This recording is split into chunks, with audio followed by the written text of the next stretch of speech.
Okay, my name is Kevin Young. I'm out here with Occupy Miami. I've been a resident of Miami-Dade County for the last 7 years, and I've been staying here in the occupation camp at Peace City for the last 12 days. The reason why I'm out here is because, well, there's more than one reason that I'm out here. There's more than one reason why everybody's out here. Some of the ones that really hit close to home to me is the fact that our middle class is dying. The fact that small businesses are struggling and that it's harder to be a small business owner like myself.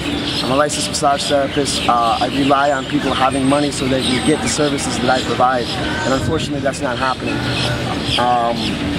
Some of the other reasons why I'm out here is because our banking system, our financial system has totally corrupted our government, and it's no longer a government of the people, for the people, and by the people.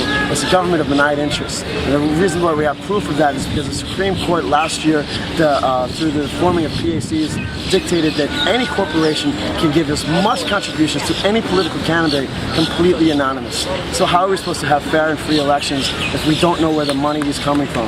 And if we know for a fact that most of these politicians are going to be paid off by corporations. So those are some of the main reasons why we're out here. We're also focusing on local issues. Miami-Dade County, we have an extremely corrupt court system. We also have extremely corrupt corporations trying to influence environmental rights and have influence over our environment. For instance, FPL wants to put 2 more nuclear power plants into Turkey Point after the disaster that happened in Japan with the earthquake. I think if they put that to a public vote, I almost guarantee that it'll be voted down. But that's not coming up to a public vote. In fact, nobody's talking about it. Another thing that we're here about is Bank of America, Citigroup, Chase. These banks receive trillions upon trillions upon trillions of dollars from our government, from our taxpayers. And now that money was supposed to stimulate our economy. It's supposed to grow jobs. It's supposed to help students go to school, and it hasn't. In fact, we've seen quite the opposite. They're sitting on the money. They're not loaning it out to small businesses. They're not making small loans for students. And basically, they're not helping our situation. They're making it worse. Bank of America in particular has been foreclosing over hundreds of thousands of homes here in Florida, even ones that they don't even own. This has got to stop. They have the employees of the bank are part of the 99%, just like the police are part of the 99%, and they have the choice on whether or not they want to enforce the orders from the top. And that's what we're trying to do. We're trying to appeal to everyone who's a part of the 99%, because we have to stop being controlled and ruled by the richest, most powerful 1% class of our country. This is a global movement. We are in solidarity with all the Occupy movements around the world and all the Occupy movements around the United States. One thing that has separated us is our relationship with the public officials, the county officials. Here in Miami, the city is facing major cuts. The police department is facing major budget cuts. So they're realizing that they're part of the 99%. That's why we have a core group of police officers that come with us on our march, keep us safe. They don't instigate violence. They don't come after us. They don't attack us. And that's a beautiful thing. Miami is becoming the model of what this occupation can do, and we're looking for results. Now, we don't have all the answers right now, but we are in support of the list of demands put out by Wall Street.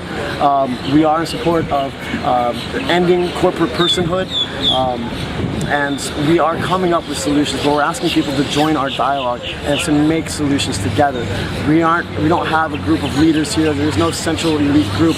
There are facilitators, and anyone is allowed to facilitate. And we allow everyone to come in and participate in democratic actions and discuss everything as what democracy should be.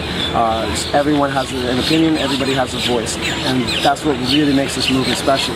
Now, this has kind of been a changing experience for me, because I've been meeting people from all backgrounds, from neighborhoods that I would never go into, that I would feel no reason to go into, and they feel unsafe to go into. These people are coming together, and we're working as a community to build this movement. This is a true movement of the 99%. It's not just one group or another. It's all of us coming together, realizing that we have to change the world in which we live. That there's no longer Republicans or Democrats, because they've both been bought off. Both sides are only serving the elites. So it's the 99% of us that have to come together and form as one. And I think we have the power and we have the ability to do that, and we're showing that it's happening here in Miami. So I encourage everyone to come down, check out Peace City in the occupied territory at the Miami Government Center, and see how we're doing this. Support us. Anything you can do to help us out. We need donations. We got storms coming up. We're going to need tarps and supplies. We need food every day. We need water. Anything to help us out would be appreciated. Printing materials, materials for a media center. We are only 2 weeks old. We're still getting off the ground, but this is growing every day. And I really encourage everyone to come out and participate and join the 99%. Thank you for your time.